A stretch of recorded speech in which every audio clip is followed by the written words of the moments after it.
Ya. Luego pasamos, ¿no es cierto? Vimos los efectos de la variación del tipo de cambio, de la moneda extranjera, parece. Sí. Deterioro de activos, generadores y no generadores de efectivo. Parece que había pedido una opinión al respecto de algún tema, algo así. Dejamos Parece que como en espera. era relativo a.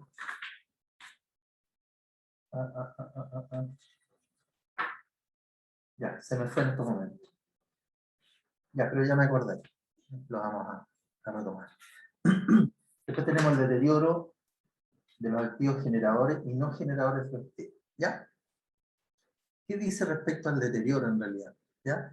Dice que el deterioro del valor es una pérdida de los beneficios económicos o en el potencial de servicio futuro de un activo, adicional y diferente de la pérdida por depreciación y amortización, que se efectúa de manera excepcional. El deterioro puede afectar a los activos generadores y no generadores de efectivo. ¿Ya? La presente norma es aplicable a quiénes? A las existencias, a los bienes financieros, a las propiedades de inversión, a los activos que provienen de beneficio, a los empleados, y los activos biológicos que estén relacionados con la actividad agrícola, según la norma de agricultura que se midan según su valor razonable, menos el costo de venta. ¿Ya?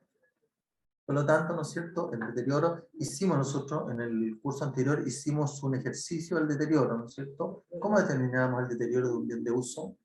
¿Se acuerdan?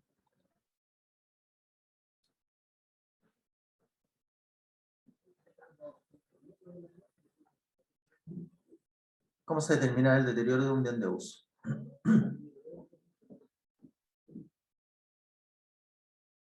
¿Era alguien que me lo explique?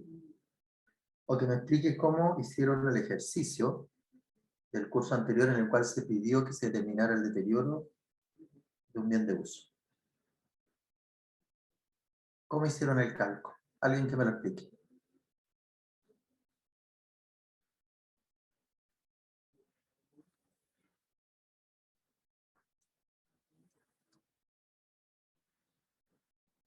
¿Nadie se recuerda?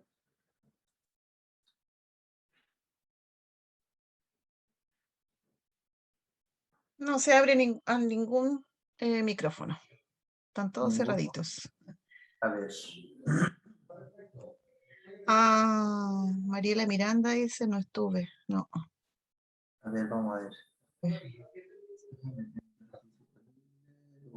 Cecilia Gómez parece que va a dar su opinión. Ya, perfecto. Sí. Sí.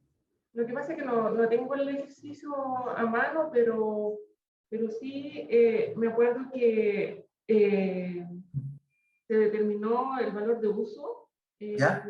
a través de los flujos, con la cantidad de años que se indicaron en el ejercicio.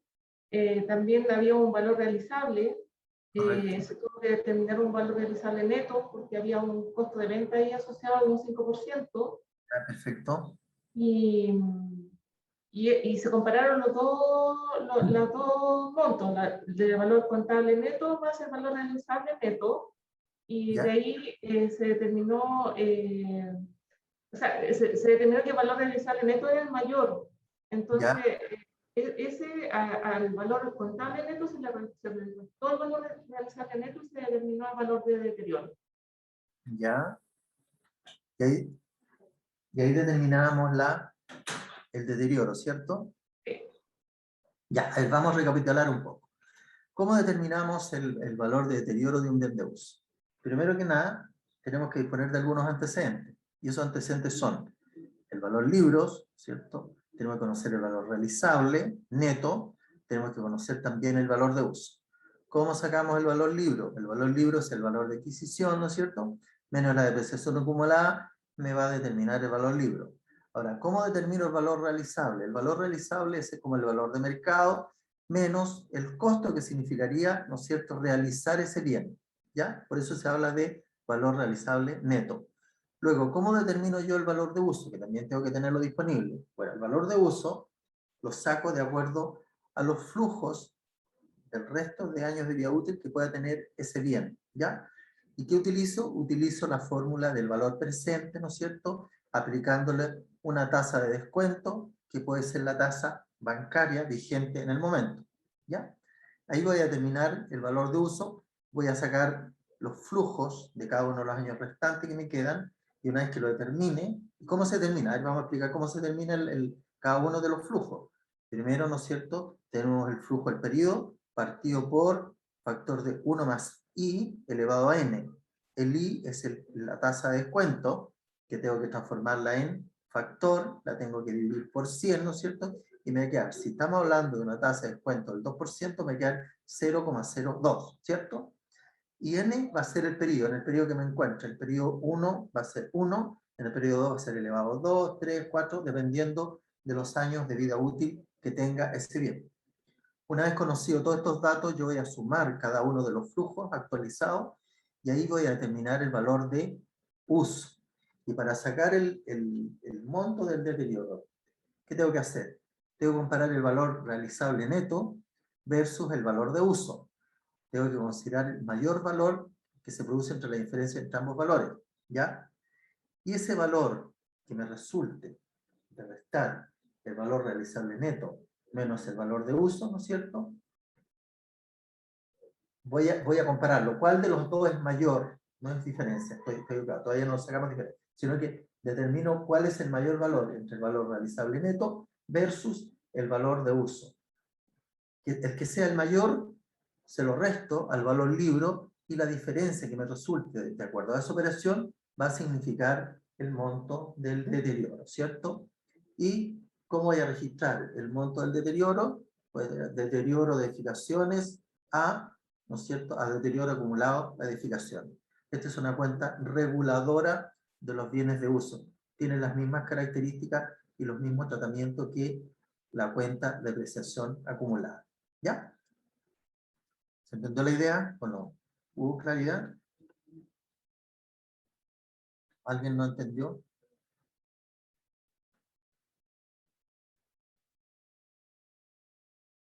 Ya, seguimos entonces.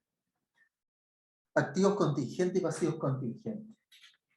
¿Qué dice de los activos y pasivos contingentes? Vamos a ver.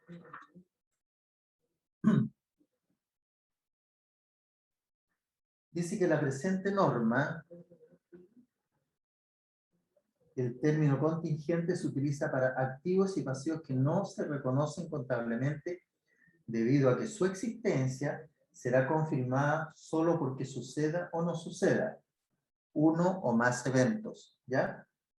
Inciertos en el futuro, que no estén completamente bajo el control de la municipalidad, pero sí deberá efectuar revelaciones en nota a los estados financieros, ¿ya?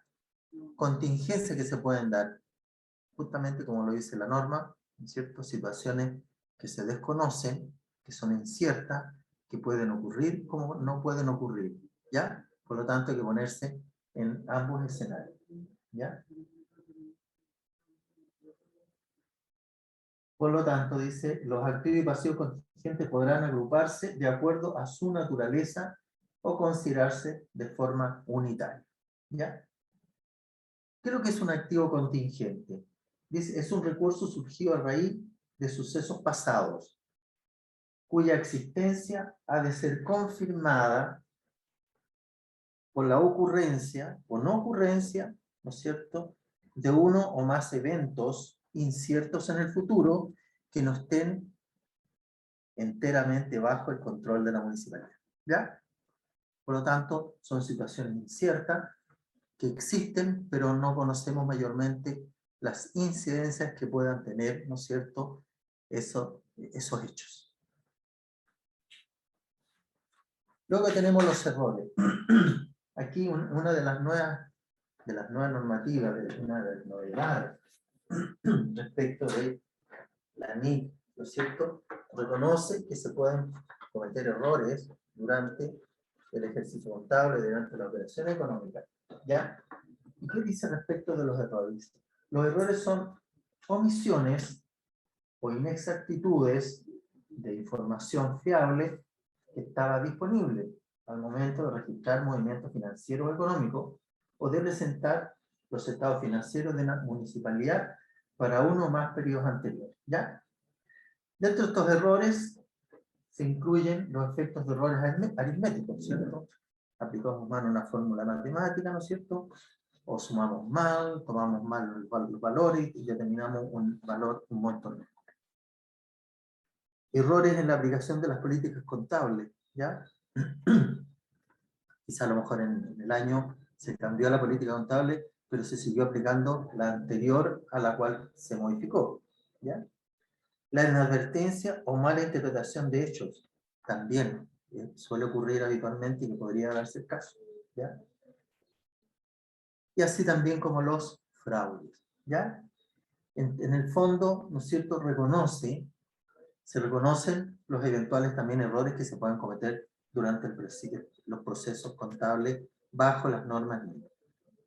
Los errores pueden surgir con respecto al reconocimiento, medición, presentación o información a revelar de los elementos de los estados financieros. Por ejemplo, los elementos, acuérdense ustedes que están dados por los activos, los pasivos y también el patrimonio.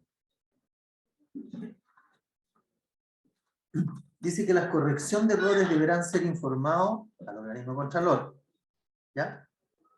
Corrección de errores, registros contables. ¿Qué pasa con ello? Dice, los errores del periodo contable detectados en el mismo periodo se corregirán antes del cierre del ejercicio, ¿ya? Hay que tener claro, primero, cometimos un error en este ejercicio, lo detectamos, lo corregimos, tiene que quedar registrado en el mismo periodo. Como variación del periodo, ¿no es cierto?, en el mes en que se haya realizado el ajuste. A lo mejor el error se cometió en enero, me di cuenta en marzo, ¿ya?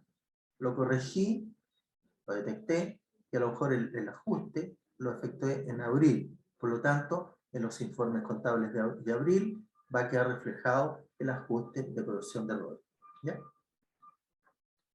Dice, aquellas correcciones de errores de cuentas representativas de movimientos financieros no presupuestarios deben corregirse con efecto en el presupuesto del ejercicio, es decir, como variaciones del mes que se cuente con los antecedentes, ¿ya?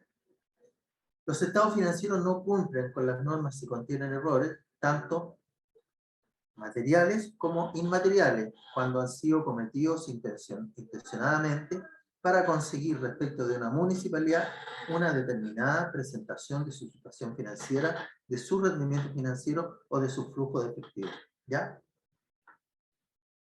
¿Cómo se presentan, no es cierto?, presentación de estos errores en los estados financieros? Los errores materiales de periodos anteriores se corregirán de forma retroactiva en los primeros estados financieros formulados después de haberse detectado, como si el error cometido en periodos anteriores nunca hubiese ocurrido, para lo cual, ya, aquí cabe una explicación, ¿no es cierto? Se deben corregir aquellos errores, ¿no es cierto?, en el momento, obviamente, que se detectan, ¿ya? Y para lo cual dice, se reexpresará la información comparativa para el periodo anterior si el error se originó en dicho periodo, o si el error ocurrió con anterioridad al periodo más antiguo del que se presenta información, se reexpresará la información sobre los saldos iniciales de activos, pasivos y patrimonio en los estados financieros, ¿ya? Como podemos observar acá, nada dice respecto de rectificación, ¿no es cierto?, de información, sino que generalmente hay que hacer los ajustes en los periodos que se detecten, especialmente lo que tiene que ver con los saldos de cuenta, ajustes de saldo de cuenta. Si el error ocurrió con anterioridad al periodo más antiguo del que se presenta información, se reexpresará la información sobre los saldos iniciales de los activos, pasivos y patrimonio en los estados financieros, ¿cierto? Luego, cualquier otro tipo de información que se incluya en las notas de los estados financieros respecto a periodos anteriores, incluyendo resúmenes históricos de datos financieros, será objeto de reexpresión volviendo tan atrás como sea posible, ¿ya? Limitaciones de la reexpresión retroactiva, ¿ya? La aplicación de requerimiento es impracticable cuando la municipalidad no puede aplicarlo después de haber hecho cualquier esfuerzo razonable para hacerlo, ¿ya? Cuando resulta impracticable determinar los efectos de que se derivan, en cada periodo específico de un error sobre la información comparativa que se presente, la municipalidad reexpresará los saldos iniciales de los activos pasivos y patrimonios para el periodo actual. Ya se corregirán los saldos respectivos en el periodo que estamos detectando el error. Cuando sea impracticable determinar el efecto acumulado en los saldos iniciales al principio del periodo corriente de un error sobre todos los periodos anteriores, la municipalidad reexpresará la información comparativa corrigiendo el error de forma prospectiva desde la fecha más remota en que sea posible hacerlo. ¿Ya? Por lo tanto, se puede corregir desde la fecha más, ¿no es cierto?, en la cual sea practicable hacerlo. Pero acuérdese usted que materialmente la corrección se efectúa en el momento que se detecta. ¿Cómo se revelan los errores en la información contable financiera? Dice que la naturaleza del error detectado del periodo anterior o anteriores. Hay que revelarlo, ¿ya? ¿Cuál es la naturaleza del error? Porque eso provocó por problemas aritméticos, problemas de interpretación, ¿no es cierto? Problemas de falta de información o parte de interpretación errónea. El monto de la corrección para cada línea de partida del estado financiero afectado, para cada periodo anterior presentado, en la medida que sea practicable, ¿cierto? El monto del ajuste al principio del periodo anterior más antiguo sobre el que se presente información, y de, si fuera impracticable, la reexpresión retroactiva para un periodo anterior en particular, las circunstancias que conducen a esa situación, junto con una descripción de cómo y desde cuándo se ha corregido el error. ¿Ya? Esta información a revelar podrá omitirse en los estados financieros de periodos posteriores. ¿Ya? Y la referencia dice: la norma de errores se ha desarrollado fundamentalmente a partir de la resolución 16 del 2015 y sus modificaciones. Esta es la que afectó al sector público. Y la NIC SP3, políticas contables, cambios en las estimaciones contables y errores, contenía la edición del Manual de Procedimiento Internacional de Contabilidad del Sector Público del año 2017. ¿Ya? Por lo tanto, una de las novedades que presenta este nuevo sistema es la corrección de errores, que es muy común en las municipalidades, digamos, por interpretación jurisprudencial, por interpretación de la ley. Luego pasamos a las estimaciones contables. ¿Qué son las estimaciones contables?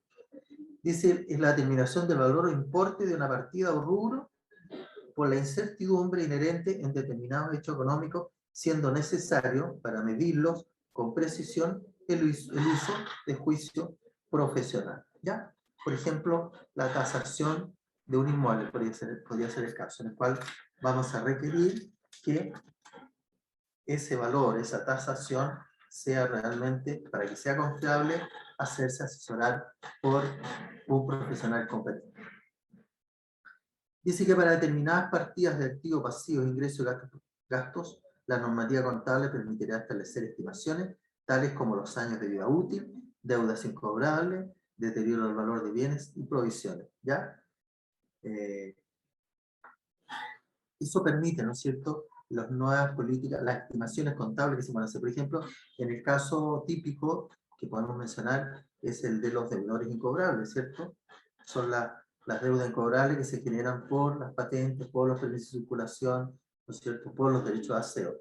Podemos estimar, ¿no es cierto?, hacer una estimación respecto de los castigos en relación a las deudas incobrables. De igual forma, existe toda una normativa previa que está establecida y legal que igualmente hay que cumplirla. Dice que el proceso de estimación implica la utilización de juicio profesional basado en la información fiable disponible más reciente. ¿Ya? ¿Eso para qué? Para tratar de llegar a los valores más reales, especialmente de bienes de uso. Luego dice, la utilización de la estimación razonable es una parte esencial de la preparación de los estados financieros y no menoscabada su fiabilidad. ¿Ya? Por lo tanto, el valor razonable es aceptado, digamos, como positivamente, como valorización dentro de los estados financieros. ¿Por qué valor razonable? Porque acuérdense que el valor razonable está dado por, ¿no es cierto?, el valor de mercado. Y el valor de mercado es el valor que se transa en los bienes. ¿Ah? en definitiva, cuáles son los valores oficiales los cuales pueden adquirir ciertos bienes. ¿Ya?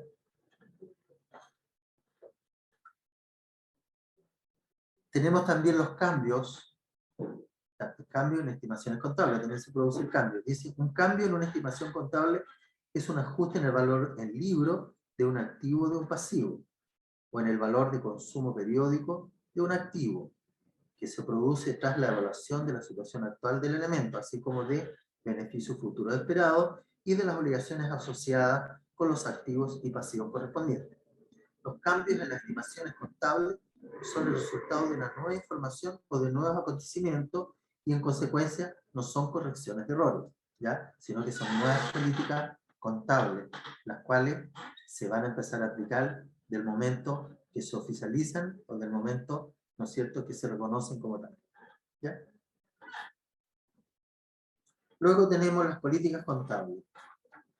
¿Qué dicen las políticas contables? La política dice, la presente norma se aplicará para la determinación de las políticas contables, así como la contabilización de los cambios en estas. Las políticas contables son los principios, bases, convenciones, reglas y procedimientos específicos adoptados por la municipalidad para el registro de tales hechos económicos y preparación y presentación de los estados financieros. ¿Ya? Política de registro, por ejemplo, puede ser el sistema de apreciación, ¿ya? El sistema de apreciación lineal es una política de registro del desgaste de los bienes de los. ¿Ya? Luego tenemos el Fondo Común Municipal. ¿Qué dice respecto del Fondo Común Municipal? Del Fondo Común Municipal dice, este fondo está establecido en la Constitución Política de Chile como un mecanismo de redistribución solidaria de los ingresos propios entre las municipalidades del país. ¿Ya? ¿Qué quiere decir con esto? Que hay municipalidades que aportan más y otras que aportan en forma estandarizada para conformar este fondo y que posteriormente es redistribuido en todas las comunas. Digamos, todas las comunas igual reciben la participación del Fondo Común Municipal. ¿Por qué? Porque es una fuente de financiamiento de corte constitucional, está basado en la Constitución Política de la República. Ahora, la gran diferencia está cómo se conforma, cómo está estructurado ese fondo.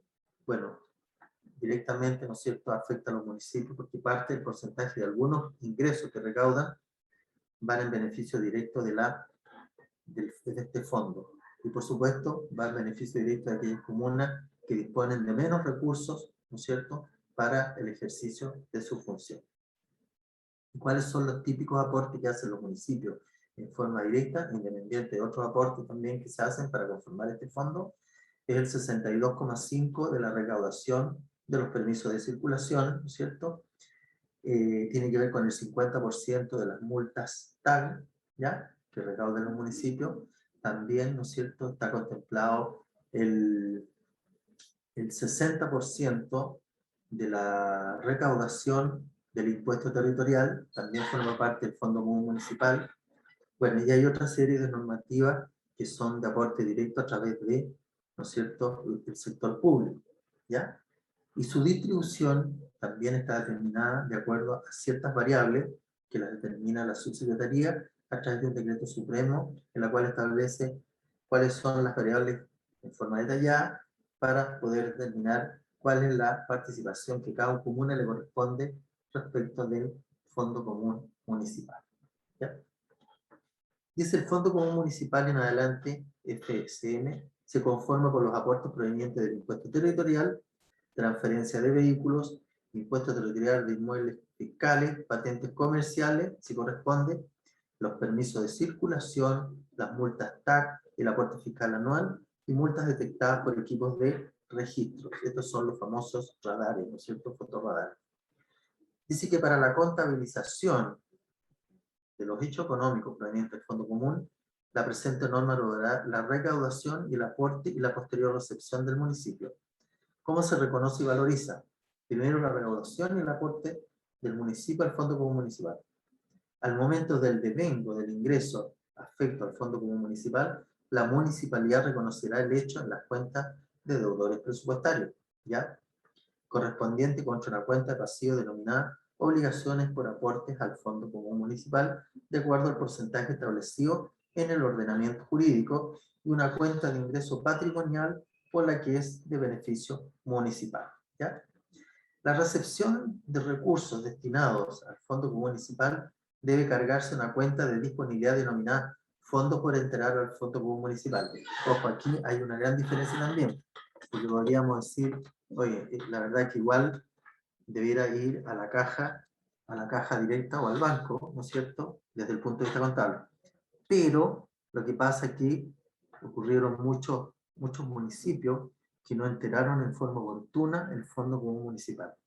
Y una forma de controlarlo, habilitaron una cuenta de efectivo de disponibilidad que se llama Fondo por enterar al Fondo Común Municipal, ¿ya? Dice que al momento de enterar el aporte al Fondo Común, el municipio abonará la cuenta de acreedores presupuestarios al Fondo Común Municipal relativa a permiso de circulación, patentes municipales, multas según corresponda, cargando la cuenta de obligaciones de aporte al Fondo Común Municipal, ¿ya? Aquí también la municipalidad se transforma también en deudora del Fondo Común Municipal. Por lo tanto, ¿no es cierto? Este tiene doble registro, por un lado la recaudación y por otro lado el aporte que cada municipio debe hacer al fondo, y lo tiene que hacer a través de la emisión de un ingreso respectivo con la distribución que corresponde a la parte municipal y a la parte que va al Fondo Común Municipal, ¿ya?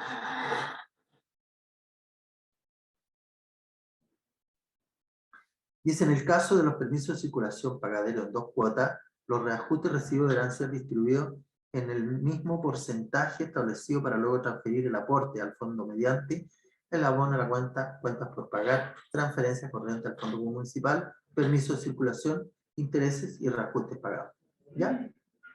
Luego, cuando nosotros recibimos como municipio la reducción del Fondo Común Municipal, los recursos del Fondo Común Municipal recaudados por el Servicio de Tesorería, acuérdense que el Fondo Común Municipal es recepcionado por la Tesorería General de la República, ¿ya? Ellos recaudan el Fondo Común Municipal, ellos lo conforman por todos los aportes que hagan, ¿no es cierto?, provenientes de los diferentes servicios. Y se serán entregados a las municipalidades respectivas por la Tesorería Regional, provincial, según corresponda. En este caso, ¿no es cierto?, se está haciendo a través de transferencia electrónica directa de la Tesorería General de la República, ¿ya?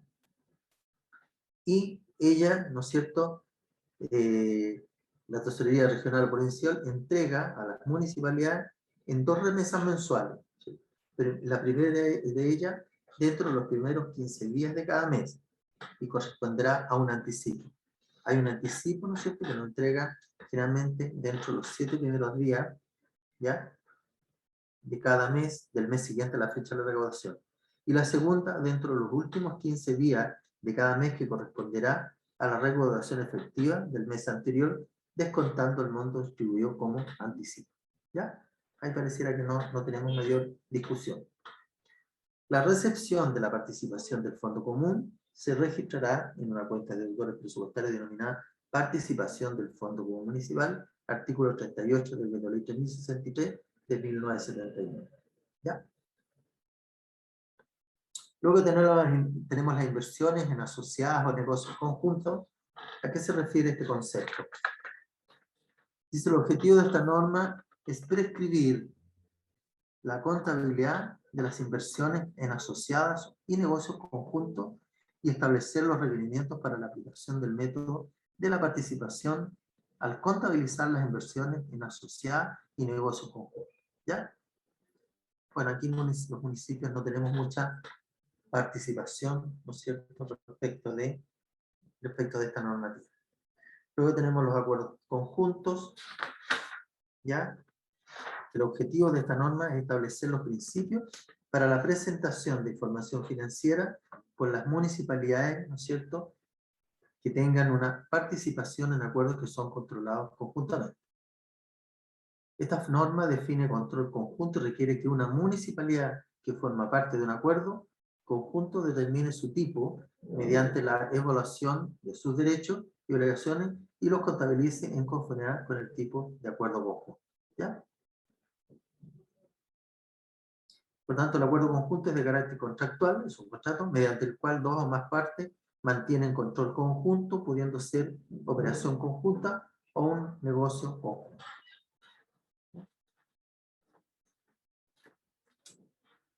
Ahí tenemos, ¿no es cierto?, la parte normativa de la resolución 3 de la Contraloría. Ahora, ¿cuáles son, en el capítulo 3, ¿no es cierto?, tenemos los estados financieros, ¿ya? Esto es la unidad 3. ¿Qué tipos de estados financieros se deben presentar de acuerdo a la NIF-SP? ¿Qué estado financiero? Tenemos primero el balance general, ¿cierto? El balance general, ¿qué nos dice respecto al balance general?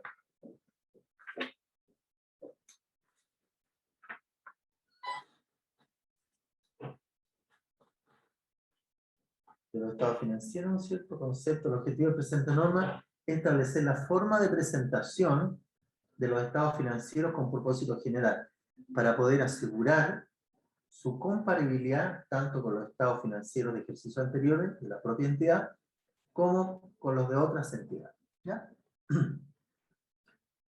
Y tenemos, primero que nada, ¿no es cierto?, el balance general, en el cual está constituido por los elementos que son los activos, los pasivos y el patrimonio, ¿ya?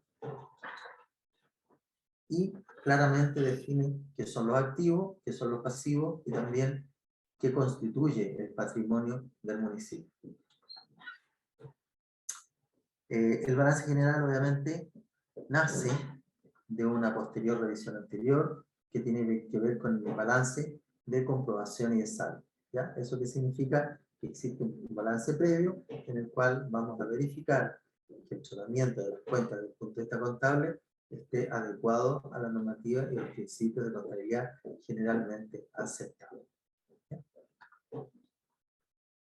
Luego tenemos el estado de resultados. ¿Qué nos dice el estado de resultados? Bueno, ampliando lo que establece el balance general, ¿ya?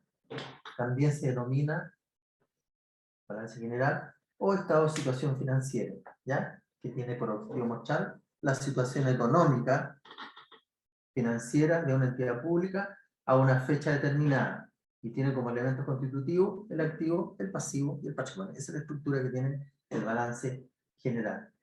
¿Y qué contenidos tiene este balance general? También hay una clasificación previa. Tiene primero, por un lado, ¿no es cierto?, el activo circulante, y por otro lado tiene el activo corriente, que he pegado con el sector privado.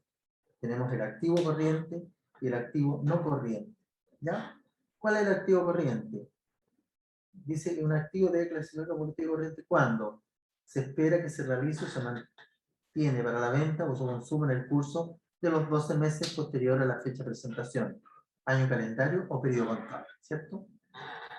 Está constituido por efectivo equivalente al efectivo cuya utilización no está sujeta a restricción o corresponde a la parte que se espera recuperar, realizar, consumir o vender en el próximo ejercicio. Por ejemplo, aquí están, podemos señalar las existencias, por ejemplo, en el caso del corriente, obviamente el efectivo, banco, caja, ¿ya? En el activo no corriente, dice el activo no corriente deben clasificarse todos los recursos que por su naturaleza y características no son factibles de ser considerados como realizables dentro del ejercicio contable y que además su periodo de consumo de venta exceda al año calendario siguiente. Por lo tanto, los activos corrientes los podemos definir todo aquello que se puedan hacer efectivo dentro del ejercicio presupuestario contable. El activo no corriente, todos aquellos bienes que no se pueden hacer efectivo durante el ejercicio, pero que sí pueden ser realizables en periodos posteriores, ¿ya? Luego tenemos dentro del activo, tenemos también por el otro lado los pasivos. También tenemos los pasivos corrientes y los pasivos no corrientes. Y dentro de los pasivos no corrientes tenemos aquellos pasivos, ¿no es cierto?, que se espera liquidar en el ciclo normal de la operación de la municipalidad. O sea, pasivos o deuda, que podríamos llamar también, debieran, para ser clasificados como corrientes, son los que se deben ejecutar dentro del ejercicio contable y presupuestario. Y el pasivo no corriente son todas aquellas deudas o compromisos que nos tiene el municipio que superan, ¿no es cierto?, el año calendario contable o el año calendario presupuestario. ¿Ya? Esa es la manera. Por lo tanto, dentro del balance general vamos a tener los activos corrientes, los activos no corrientes, por el lado pasivo de los pasivos corrientes y los pasivos no corrientes. Y vamos a tener también, por el lado de los pasivos, lo que es el patrimonio.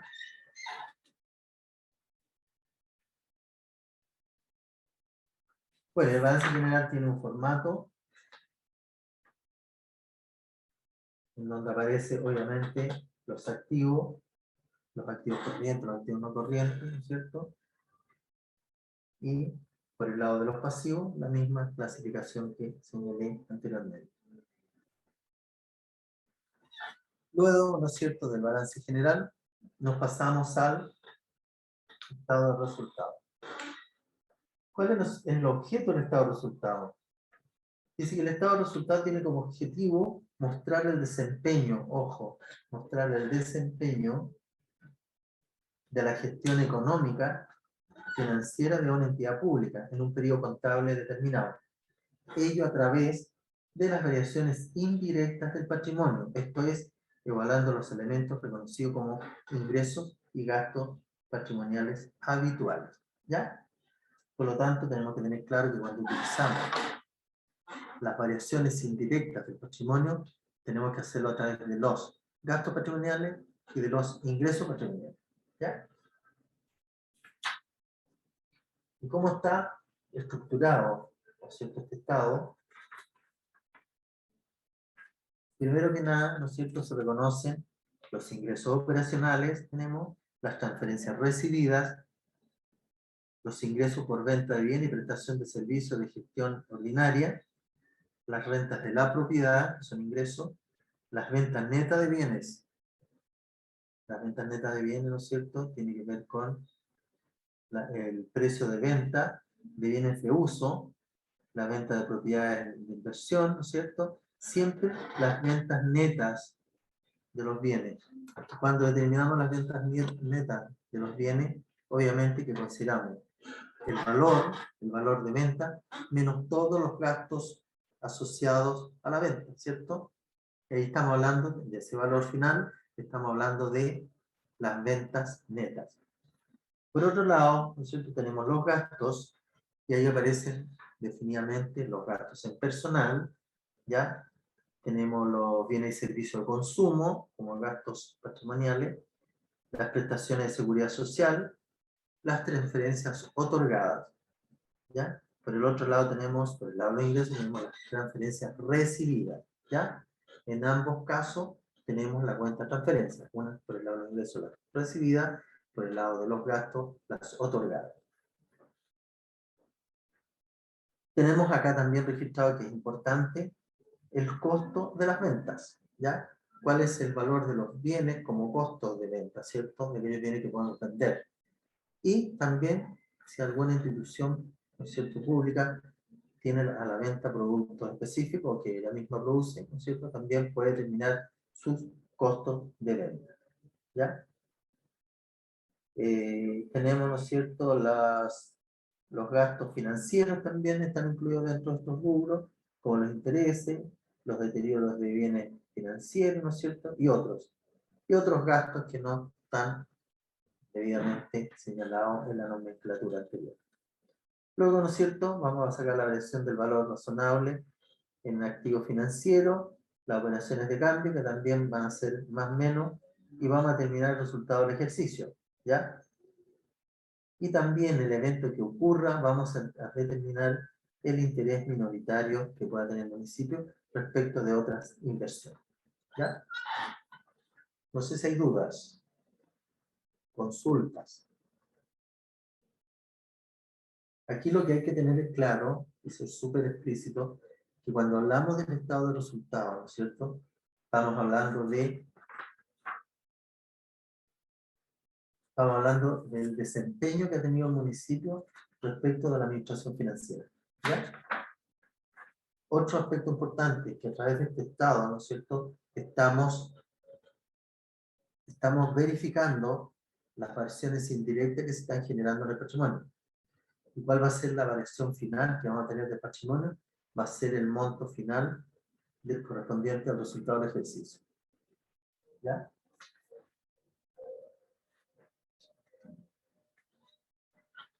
Espérenme un segundito. Profesor, ¿me permite un minutito mientras? Por favor. Profesor. Les hablé Ya. por el chat. Profesor, ¿me permite un segundito? Sí, por supuesto que sí, Silvia. Ya. Sí. Les hablé a 2 alumnos por el chat del Zoom, Moisés Arias y Catalina Jorquera, que no sé quiénes son. Si me pueden informar, por favor, ahí que se anoten en el chat y me escriban, porque no los tengo en mi nómina. Gracias, profesor.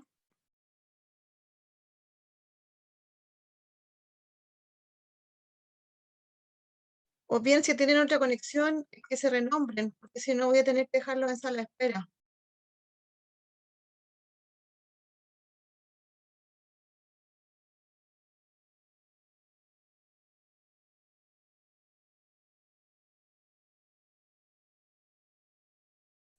Seguimos.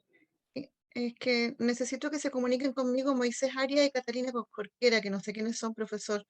No los tengo yo Ya, en mi nómina y si no voy a tener que dejarlos en sala de espera. Que se anoten en el chat, que me escriban por el chat, por favor, del Zoom.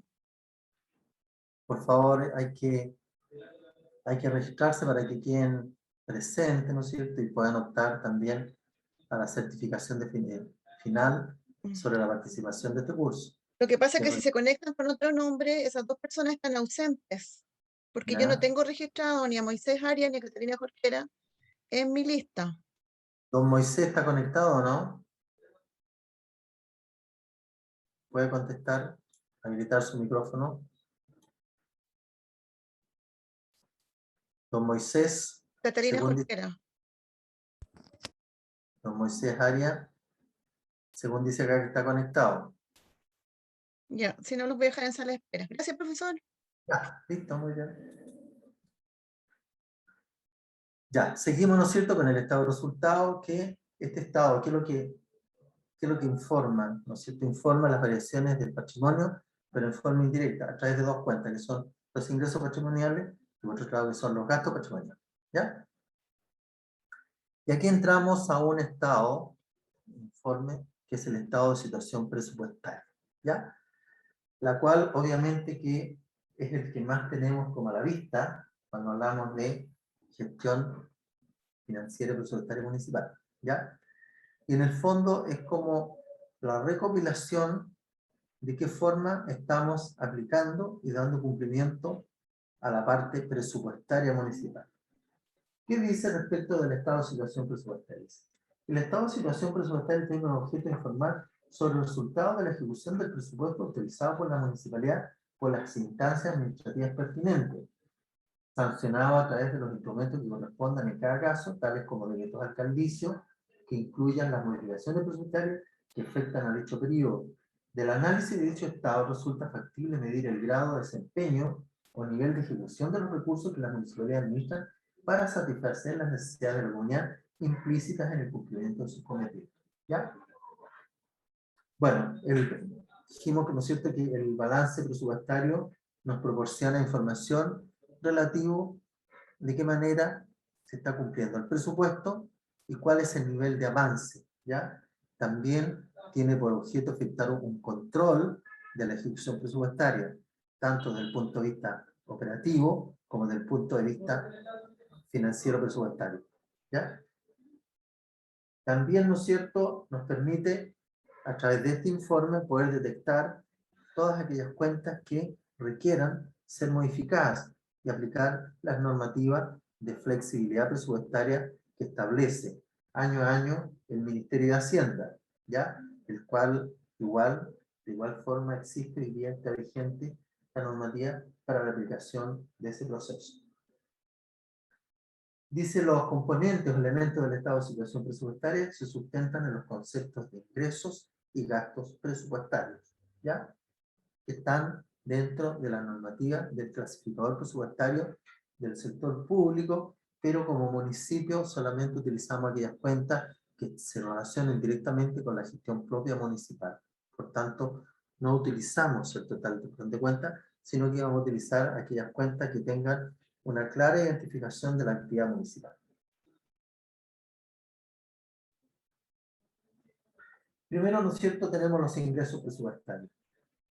¿A qué corresponden los ingresos presupuestarios? Bueno, la norma dice que los ingresos presupuestarios corresponden a los flujos de recursos financieros destinados a financiar los gastos presupuestarios, ¿ya?, del ejercicio. Se pueden originar, entre otros, por tributos sobre el uso de bienes y realización de actividades, las transferencias corrientes, por ejemplo, de capital, rentas de la propiedad, ingresos de la operación, venta de activos no financieros, venta de activos financieros, recuperación de préstamos, endeudamiento y otros ingresos propios. En el fondo, ¿qué es lo que está diciendo toda esta explicación? Que incluye todas aquellas cuentas, ¿no es cierto?, por un lado, que tienen que ver con una clara identificación municipal en términos de que estén establecidas en el decreto ley 3063 del año 79, ley de renta municipal. ¿Ya? Y cuando hablamos de gasto presupuestario, ¿a qué se refiere? Dice que representan los flujos financieros correspondientes a la aplicación de los recursos de la entidad que han sido autorizados como gastos en el presupuesto.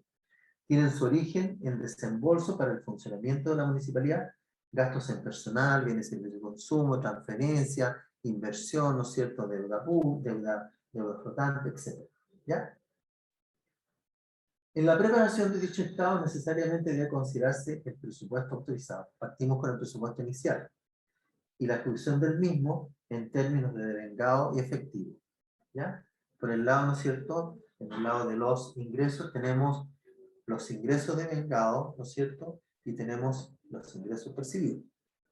En el caso de los ingresos presupuestarios, estas cuentas tienen tratamiento de cuentas de activo. ¿Por qué? Porque cuando yo registro al debe, la cuenta me aumenta. Cuando yo registro al haber de las cuentas de ingresos presupuestarios, me disminuye. Caso contrario es el de los gastos presupuestarios, la cual tiene un tratamiento de cuentas de pasivo y que asume en el fondo que son como deuda, ¿ya? Por lo tanto, el registro es al revés. ¿Qué quiere decir con eso? Que cuando se genera una deuda, un compromiso de pago, ¿no es cierto?, yo lo voy a registrar al haber. Cuando yo pago la deuda, ¿no es cierto?, originada por ese compromiso de pago, lo voy a registrar al debe. Por lo tanto, las cuentas de ingreso presupuestario siempre me van a presentar saldo deudor. ¿Qué quiere decir con eso? Que los debe, la columna de los debes de la cuenta, es mayor que la columna del haber de la cuenta. Ahora, en el caso de los gastos presupuestarios, ¿cierto?, siempre nos va a tener que mostrar saldo acreedor, que va a corresponder a las deudas que se encuentran registradas. O bien, estar saldada, no tener saldo, eso significa que no hay deudas pendientes. ¿Ya? Deudas pendientes de carácter presupuestario, porque también pueden originarse deudas por otro concepto también, que no sean consideradas dentro del presupuesto municipal. ¿Ya?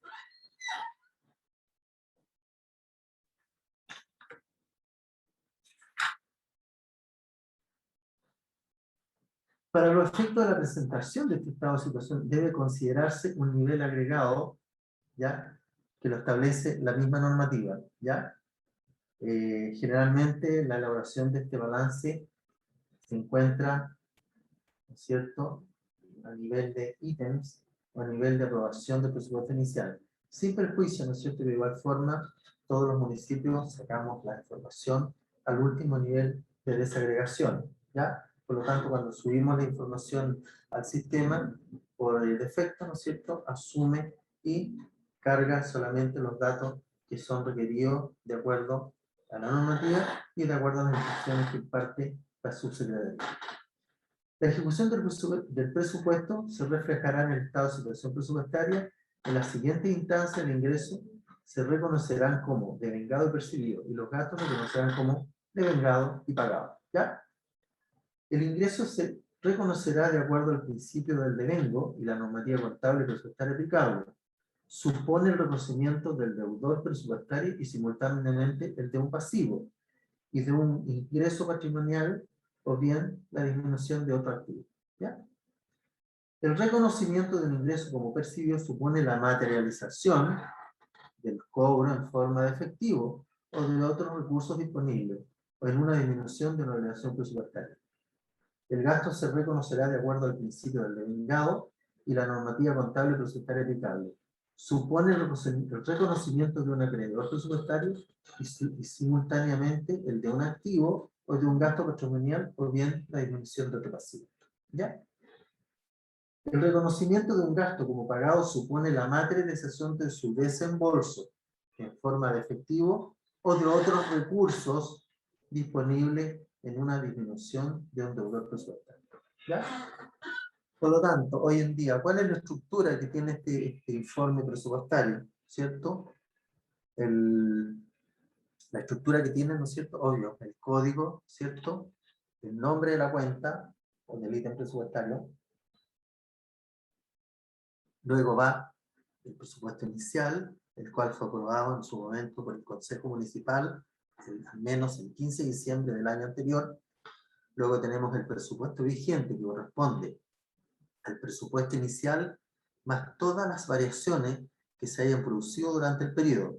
O sea, en el fondo, todas las modificaciones presupuestarias que se originaron desde el inicio del ejercicio presupuestario hasta la fecha de preparación del informe.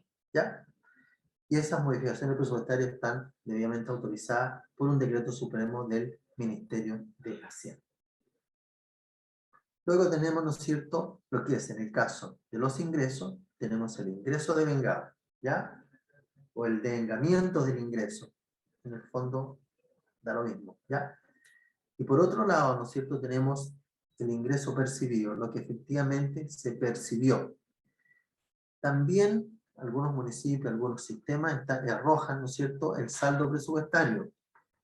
¿Cuál es el saldo presupuestario? El saldo presupuestario se da entre la diferencia que se produce entre el presupuesto vigente versus menos, ¿no es cierto?, el ingreso devengado. Y ahí me va a dar, ¿no es cierto?, el saldo presupuestario.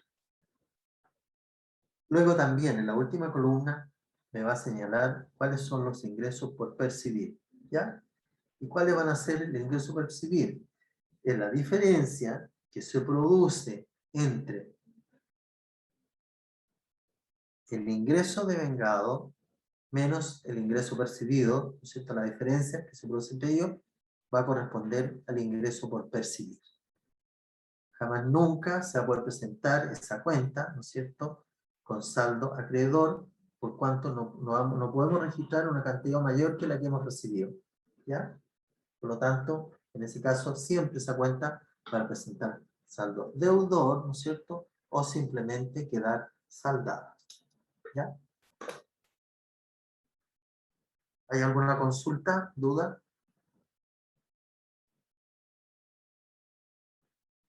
Ahora, respecto de los gastos, se hace el mismo ejercicio, ¿cierto? La estructura del informe, el código de las cuentas, la denominación de las cuentas, partimos con el presupuesto inicial, luego seguimos con el presupuesto vigente. El presupuesto vigente incorpora todas las modificaciones presupuestarias que se hayan hecho durante el periodo, desde el 1 de enero hasta la fecha de la elaboración del informe, ¿ya? ¿Cuáles son las instancias de registro respecto a los gastos? Primero que nada tenemos la obligación de vengada, ¿no es cierto? ¿Ya? Que es una de las columnas. Posteriormente tenemos el pago efectivo, ¿ya? De la deuda. Tenemos también una columna de saldo presupuestario. Y por último tenemos la deuda exigible, ¿ya? ¿Cuál es la deuda exigible desde el punto de vista presupuestario? Ahora, ¿cómo determino yo el saldo presupuestario? El saldo presupuestario lo determino yo tomando, ¿no es cierto?, el presupuesto vigente menos el gasto devengado, ¿ya? Porque eso es lo que tengo ya comprometido, eso es lo que hay que pagar sí o sí, eso ya está comprometido en el presupuesto. Por lo tanto, la diferencia que me dé va a ser el saldo presupuestario disponible para seguir operando, ¿ya? Ahora, ¿cómo saco yo la deuda exigible? La deuda exigible se saca considerando, ¿no es cierto?, la obligación devengada, ¿ya?, o el compromiso pago devengado, menos el pago efectivo, y el saldo que me resulte es, ¿no es cierto?, la deuda exigible, ¿ya?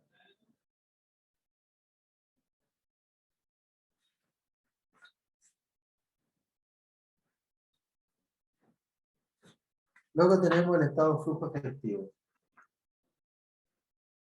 ¿A qué se refiere el estado de flujo efectivo?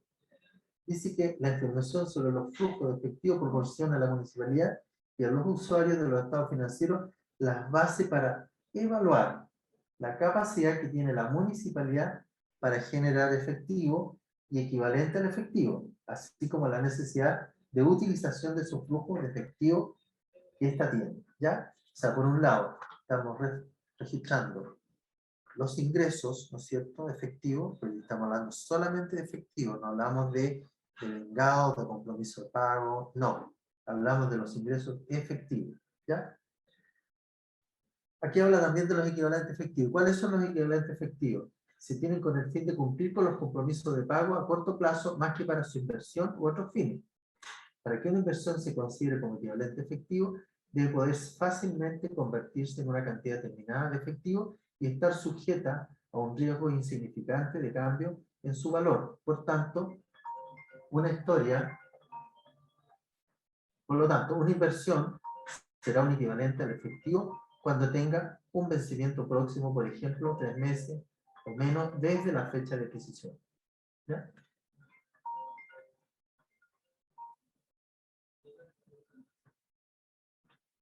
¿Ya? Ahí estamos hablando, cuando hablamos del flujo efectivo, en realidad estamos hablando de lo que ingresa y lo que sale desde el punto de vista del efectivo. ¿Ya? Ahora,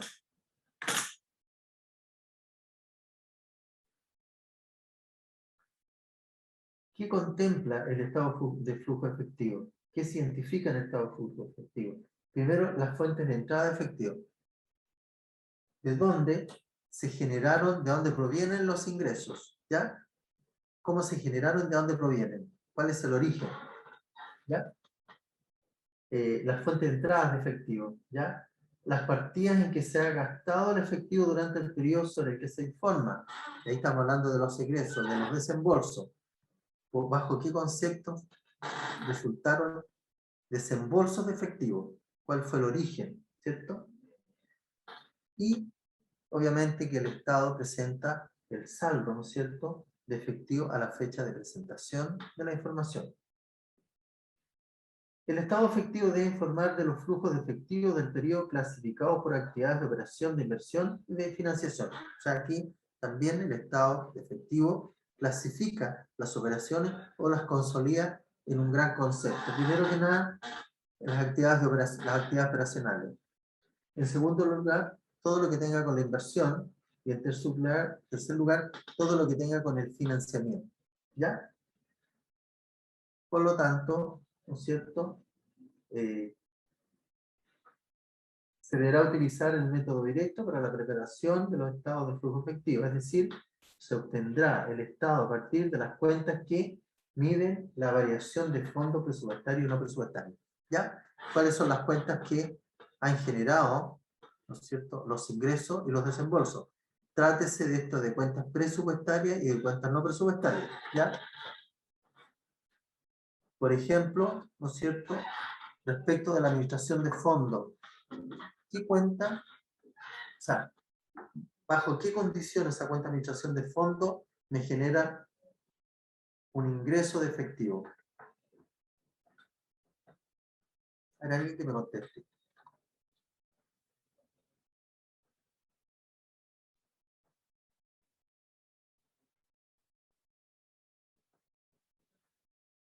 ¿Qué tipo de cuenta, ¿no es cierto?, o qué tipo de movimiento, o dónde, en la administración de fondos, cuando yo recibo recursos, registro esas operaciones, cuando se trata de administración de fondos?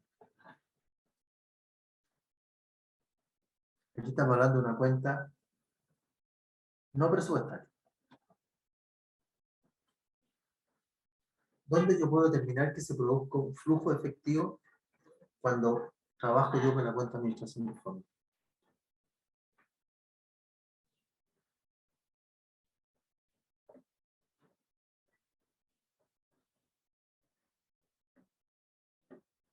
¿No?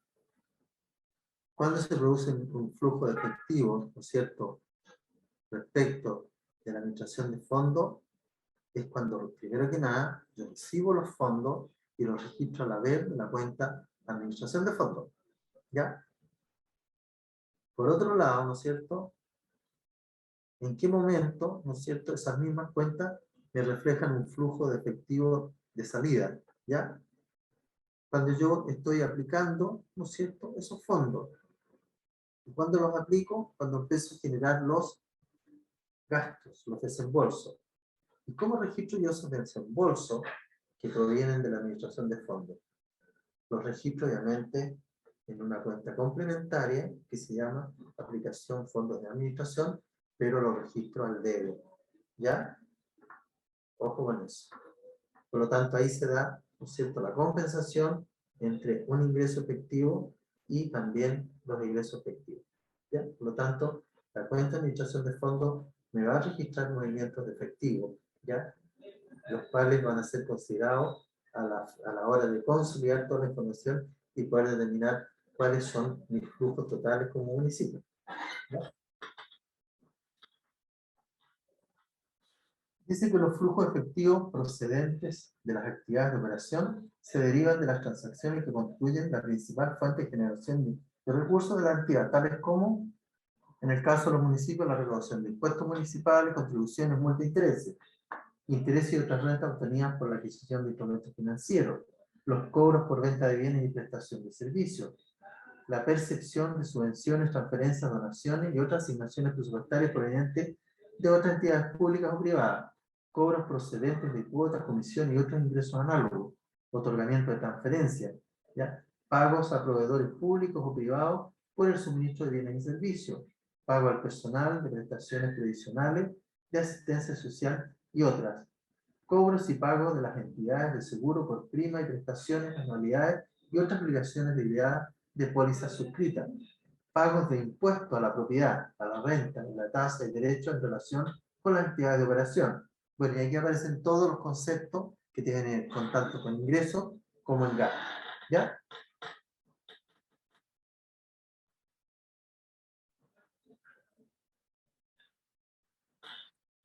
Perfecto.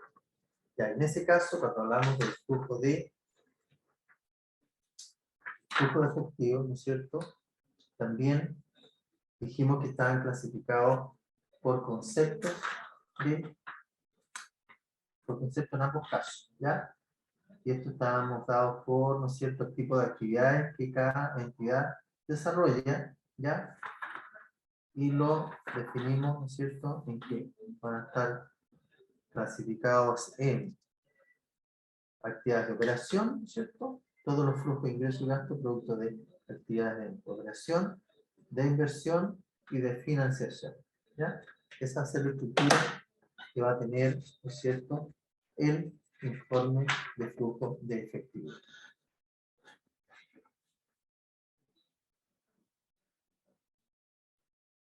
¿Ya?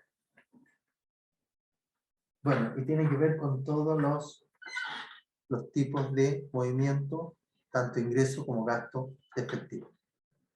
Luego tenemos el informe del estado de cambio en el patrimonio neto.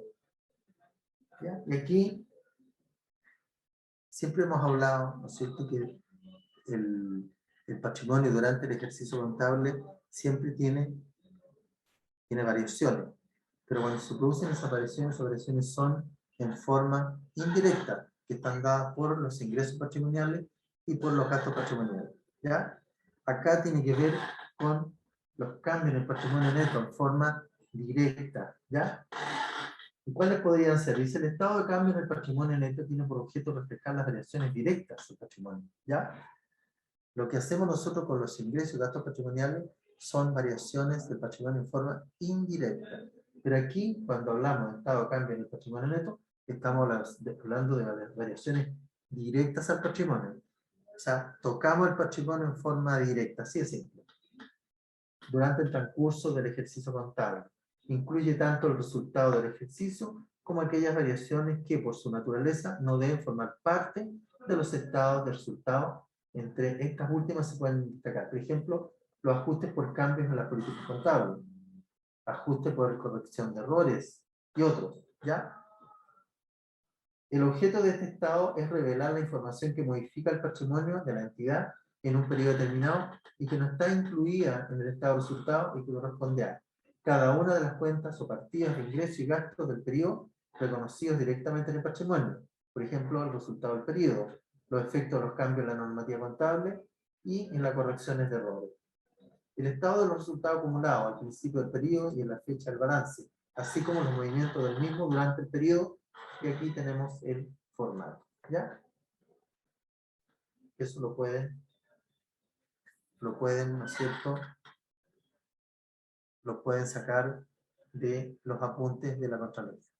Luego vienen las notas de los estados financieros, la cual, ¿no es cierto?, está dada, en la cual dice que las notas son revelaciones, en el fondo, son parte integrante de los estados financieros y proporcionan información adicional que permite que los usuarios evalúen los objetivos, las políticas, los procesos que la entidad aplica para gestionar su patrimonio. ¿Ya?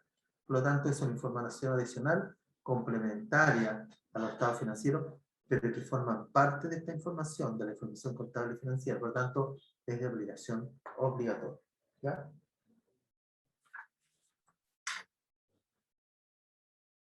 Luego tenemos la información, ¿no es cierto?, información financiera por segmento, ¿ya? Dice: una municipalidad que prepare y presente su estado financiero deberá aplicar esta norma para presentar su información financiera por segmentos. En el caso de los estados financieros consolidados y los estados financieros separados de los controladores se presenten conjuntamente. Solo será necesario presentar la información segmentada correspondiente a los estados financieros consolidados.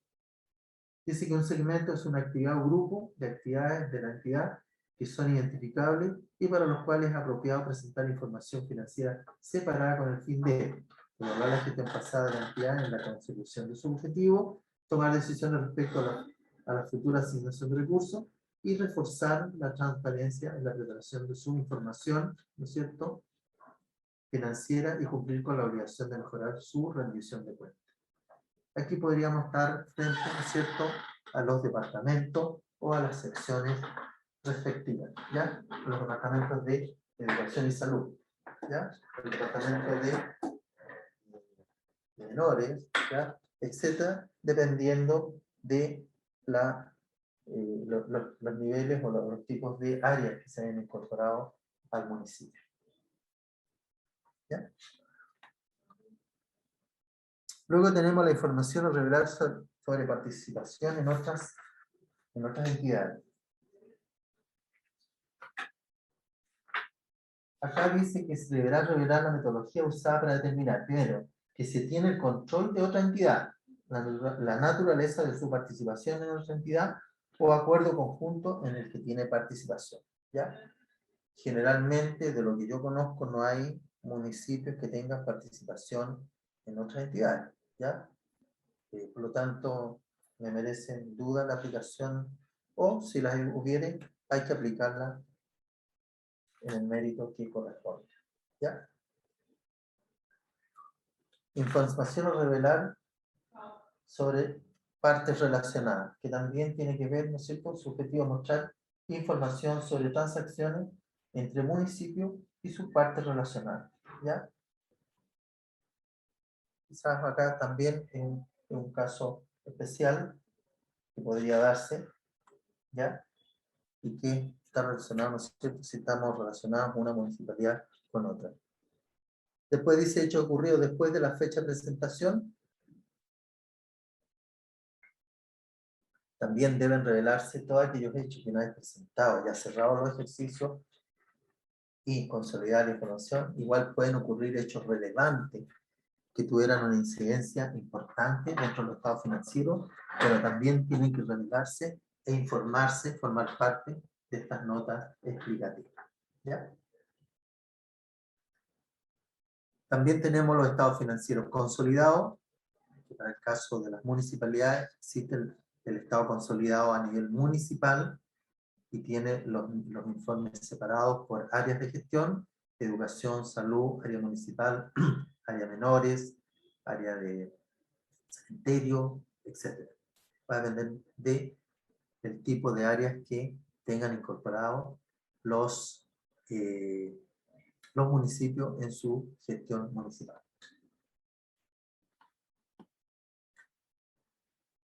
Bueno, seguimos, ¿no es cierto?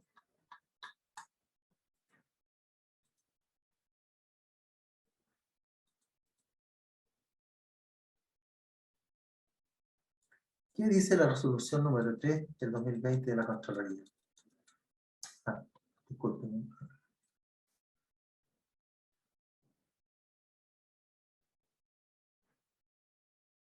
Vamos a devolvernos un poquito.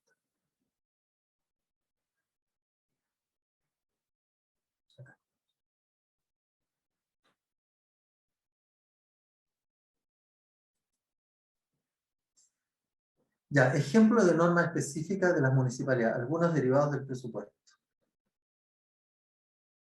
Por ejemplo, tenemos hecho económico, NIC SP, norma específica. ¿Cuál hecho económico? Arriendo de activos no financieros. ¿Qué norma se aplica? La NIC SP 16, propiedades de inversión. Luego tenemos... Espera un segundito.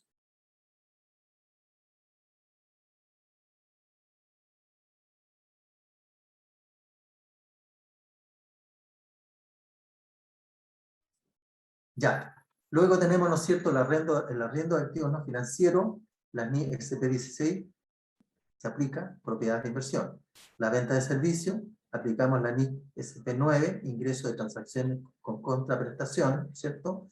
Eso por los ingresos presupuestarios. Por los gastos presupuestarios tenemos gasto en personal, la NIC 25, beneficio a los empleados, ¿ya? Compra de títulos de valores, NIC 28, instrumentos financieros. Y transferencias de capital, ¿no es cierto? Tenemos la NIC 23, ingreso de transacciones sin contraprestación, ¿ya?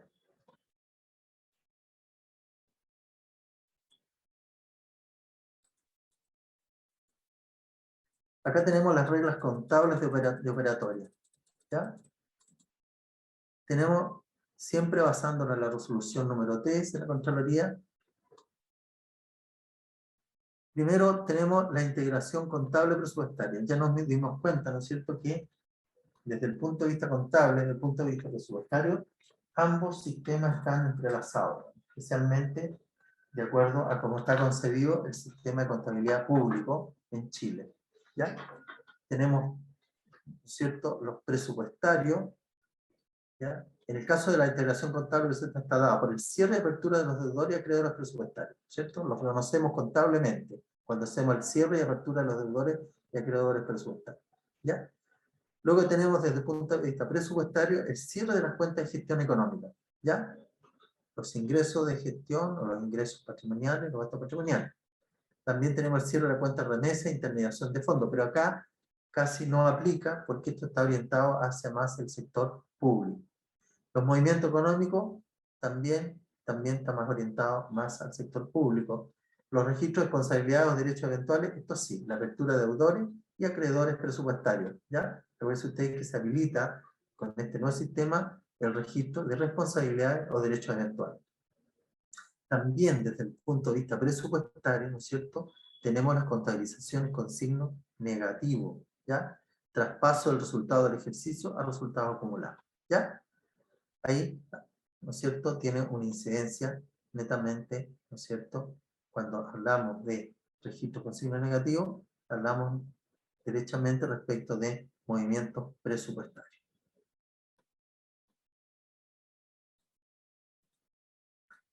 El cierre del periodo contable.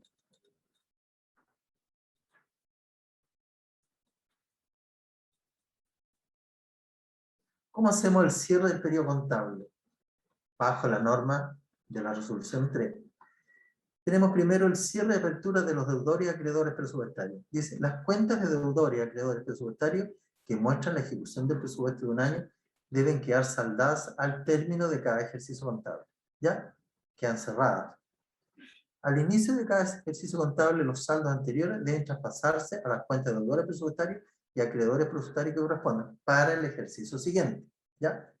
Cierre de las cuentas de gestión económica. Las cuentas de ingresos y gastos patrimoniales deben quedar cerradas al término de cada ejercicio contable, saldándose contra la cuenta resultado del ejercicio que reconoce la pérdida o ganancia del periodo contable. ¿Ya? Por lo tanto, hacemos la contrapartida y determinamos cuál es la utilidad, cuál es la pérdida y cuál es el registro de variación patrimonial que se va a generar producto de su operación. Cierre de cuentas de remesa e intermediación de fondos, no operamos porque está orientado más hacia el sector público. Y aquí tenemos el cierre de las cuentas de deudores y acreedores presupuestarios. Tenemos el procedimiento contable que está contemplado en el procedimiento R01, cierre de las cuentas de deudores y acreedores presupuestarios. ¿Ya? Estamos cerrando acá, ¿no es cierto?, la 115, pero la estamos traspasando a una cuenta. Ambas cuentas son de activos. Si ustedes se fijan, tenemos frente al código 1, son deudores presupuestarios, que son cuentas de activos. Pero los deudores presupuestarios, para este caso, es una cuenta presupuestaria, ¿ya?, que yo la estoy cerrando. Pero ¿cómo la cierro? La cierro con signo negativo, ¿ya? Pero a su vez abro la cuenta, ¿no es cierto?, habilito la cuenta, cuentas por cobrar de ingreso presupuestario. Ahora, en forma indirecta se produce, ¿no es cierto?, la compensación en forma indirecta. Lo mismo ocurre, ¿ya?, esto por cobrar y estas las cuentas por pagar. Traspaso a cuentas por pagar de gasto presupuestario de los saldos de las cuentas de acreedores presupuestarios. Por lo tanto, ¿no es cierto?, vamos a registrar la cuenta 215 con signo negativo, acreedores presupuestarios, y a su vez, ¿no es cierto?, vamos a abrir la cuenta por pagar de gasto presupuestario a B. Esta es una cuenta, ambas cuentas de pasivo, ¿ya? Pero la cuenta de arriba, acreedor presupuestario, tiene nomenclatura de gasto presupuestario, de cuenta presupuestaria. Por eso que yo la puedo registrar con signo negativo. Lo mismo ocurre con los deudores presupuestarios, que es una cuenta de ingreso.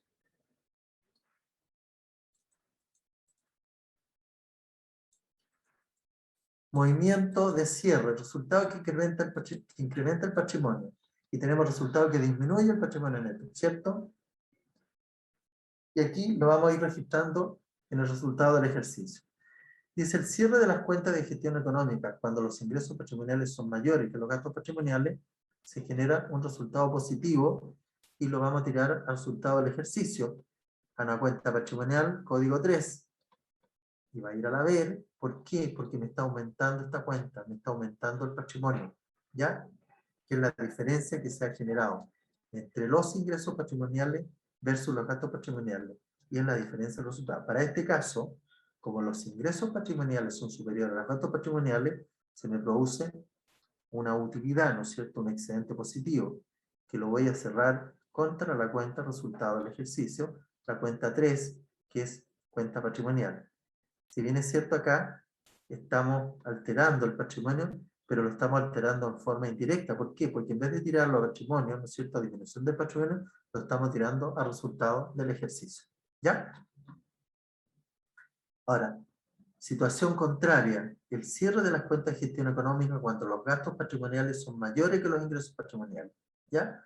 Y en ese caso, el resultado va a ser negativo y va a significar una disminución del patrimonio. Y es por eso que la estoy registrando al debe, porque las cuentas de pasivo, ¿no es cierto?, cuando yo registro el debe, me disminuyen. Por lo tanto, aquí me hace disminuir el patrimonio. Y también dejo cerrar la cuenta de ingresos patrimoniales y también cerrar la cuenta de gastos patrimoniales. Esta cuenta es mayor que esta cuenta, ¿ya? Por lo tanto, se genera una diferencia negativa que la voy a registrar al debe de la cuenta resultado del ejercicio. ¿Ya? ¿Hay alguna consulta?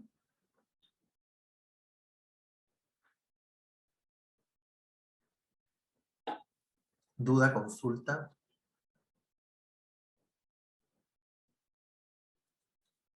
Ya, seguimos.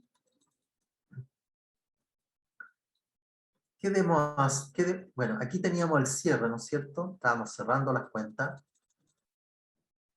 Llegó el 31 de diciembre, hicimos el cierre completo de todas las cuentas. Pero partimos a contar del 1 de enero del año siguiente, tenemos que hacer la apertura de las cuentas, ¿ya? ¿Cómo aperturamos las cuentas? Primero aperturamos la cuenta de deudores a acreedores presupuestarios. ¿Qué significa esto? Que al inicio de cada ejercicio contable, los saldos, las cuentas por cobrar de ingreso presupuestario y las cuentas por pagar de gasto presupuestario, deben traspasarse a la cuenta de deudores presupuestarios, ¿ya? Que generalmente, ¿no es cierto?, tiene que ver con la última, con el último concepto, que son ingresos por percibir, ¿ya? Bueno, es todo lo que quedó del año anterior que se nos pasa para el ejercicio siguiente, ¿ya? Luego, ¿no es cierto?, tenemos que también traspasar lo que tiene que ver con los gastos presupuestarios. En ese caso, cerramos la cuenta acreedores presupuestarios y abrimos la cuenta del ejercicio siguiente, cuentas por pagar, servicio de la deuda, deuda flotante, ¿no es cierto?, para dejar reflejada la deuda que me quedó de arrastre del año anterior. ¿Ya? Luego traspaso también de los resultados del ejercicio a resultados acumulados, ¿no es cierto? El saldo de la cuenta 31.103, resultado del ejercicio, originado por el cierre de las cuentas de ingresos y gastos, debe ser traspasado a la cuenta 31.102, resultados acumulados, como movimiento de variaciones del mes de enero. ¿Ya? Esto es al inicio del ejercicio y se produce en el mes de enero. Tenemos que traspasar, ¿no es cierto?, el resultado del ejercicio a resultados acumulados. Este es un traspaso entre cuentas.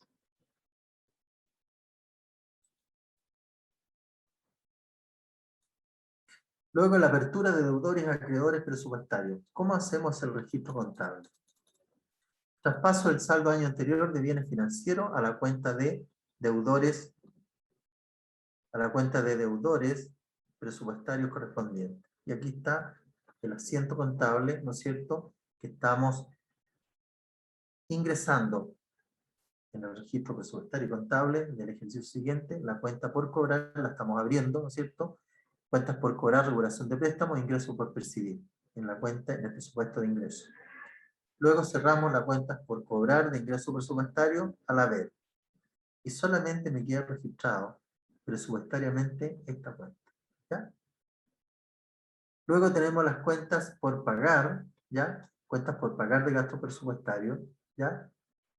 Que, ¿no es cierto?, las estamos cerrando, porque en su momento cuando hicimos el traspaso, abrimos esta cuenta por pagar de gasto presupuestario. Ahora la estamos cerrando porque estamos aperturando el ejercicio siguiente y la estamos abriendo en una cuenta presupuestaria, la 215-3407, por el monto de la deuda que quedó del año anterior y que se transforma en la deuda flotante. Y esta deuda flotante no hay que olvidar que hay que cancelarla dentro de los 3 primeros meses siguientes a la fecha, ¿no es cierto?, de inicio del ejercicio respectivo. ¿Ya? Dice, para la aplicación del presente procedimiento se debe considerar lo establecido en la operatoria contable contenida en el capítulo 4 de la resolución 3 del 2020, NISP, Contraloría General de la República. Los traspasos contables se deben registrar en el mes de enero, quedando saldadas las cuentas, las 121.92 y las 221.92, una que eran los ingresos presupuestarios y la otra eran los gastos presupuestarios.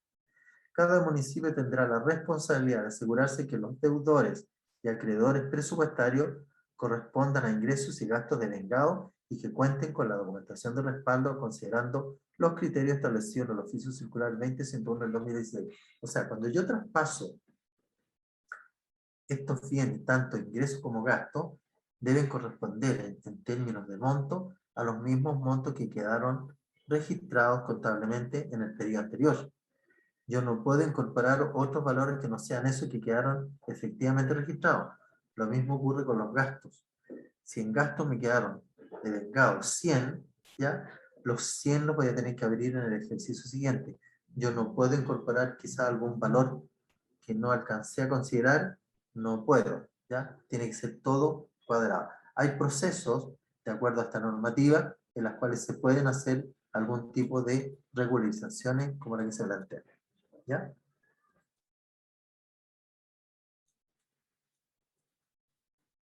Luego tenemos el traspaso del resultado del ejercicio resultado acumulado. Y aquí solamente un juego de cuentas, ¿no es cierto?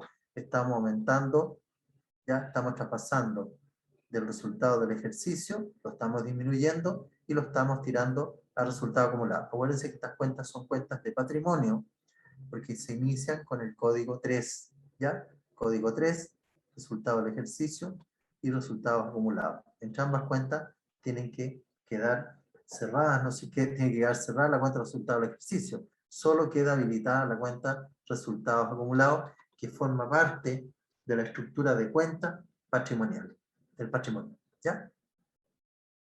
Acá tenemos cuando el resultado es positivo, ¿no es cierto? Y cuando el resultado es negativo. Dice, para la aplicación del presente procedimiento se debe considerar lo establecido en la ordenanza operatoria contable, contenido en el capítulo 4 de la resolución número 3 del 2020, NIC SP, Contraloría General, Sector Municipal. El saldo de la cuenta 31.103, resultado del ejercicio originado por el cierre de las cuentas de ingresos y gastos patrimoniales, debe ser traspasado a la cuenta 31.102, resultados acumulados como movimiento de variaciones del mes. ¿Ya? Y del mes de enero. Bueno, aquí aparece una nueva exigencia que tiene que ver con los registros de las responsabilidades y derechos eventuales. Dice que las operaciones que constituyan eventuales responsabilidades o derechos por compromiso y garantías que no afectan la estructura patrimonial deben quedar reflejadas en las cuentas o registros especiales habilitados para este efecto. ¿Ya? Por lo tanto, hay que habilitar registro para estos conceptos. Contabilizaciones con signo negativo. Las contabilizaciones con signo negativo deberán efectuarse únicamente cuando se regulariza la ejecución presupuestaria de ingreso y gasto, o cuando lo determine alguna norma legal. Por lo tanto, la única factibilidad de registrar con signo negativo son las cuentas presupuestarias, tanto de ingreso como de gasto. Cuando se tratan de cuentas netamente contables, no podemos hacerlo. ¿Por qué? Porque de acuerdo a la normativa, todas las cuentas contables, cuando tengo que regularizarlas, tendré que hacerlas con las contrapartidas, ¿cierto? Pero en el caso presupuestario, sí puedo registrarlo con signo negativo. A ver, vamos a ver cómo andamos de acuerdo a lo que hemos pasado. ¿Hay algún voluntario que lea el primer enunciado?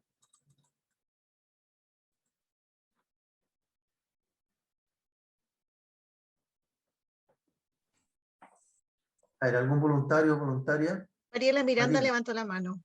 Ya, Mariela, dele lectura nomás.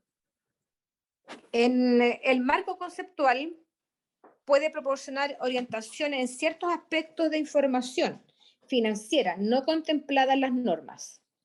¿Verdadero o falso?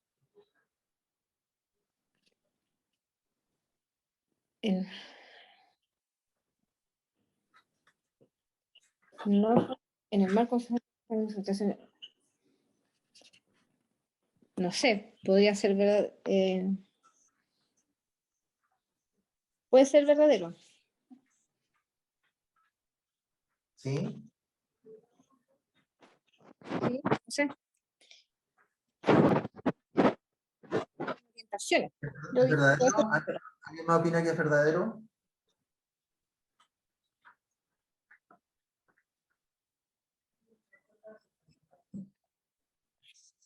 Ya, a ver, yo voy a leer la normativa. Vamos a la normativa respecto a este tema. ¿Ya? Dice, el marco conceptual no establece requerimientos normativos particulares para la información financiera de las entidades del sector público. Sin embargo, puede proporcionar orientación, ¿no es cierto?, en ciertos aspectos de la información financiera no contemplados en otras normas. Por lo tanto, ¿qué podemos decir? ¿Que era verdadera? Es verdadera, ¿cierto? ¿Sí o no? Hay que leer, ¿no es cierto? Por eso es importante ir asimilando lo que es el marco conceptual, qué se refiere cada uno, porque nos facilita, ¿no es cierto?, primero que nada, entender todo este proceso, y por otro lado también nos va a facilitar efectuar los registros contables, que es súper importante, ¿ya? Y por eso que se crea todo este elemento de concepto, ¿no es cierto?, contable y concepto financiero. ¿Ya? Profesor, ¿Sí? 16, nos vamos al break. Ya. Pero Vamos al- antes, quiero volver a preguntar. Tengo una conexión con director finanzas. Yo no sé quién es esa persona. Y esa persona, si no se renombra, y le pregunté por el chat del Zoom, por el WhatsApp grupal, y no me ha contestado. Esa persona va a quedar ausente porque no es difícil saber quién es. Ya, si se pueden comunicar conmigo, por favor, porque voy a cerrar la asistencia ya. Ya, nos vamos entonces. 15 minutos.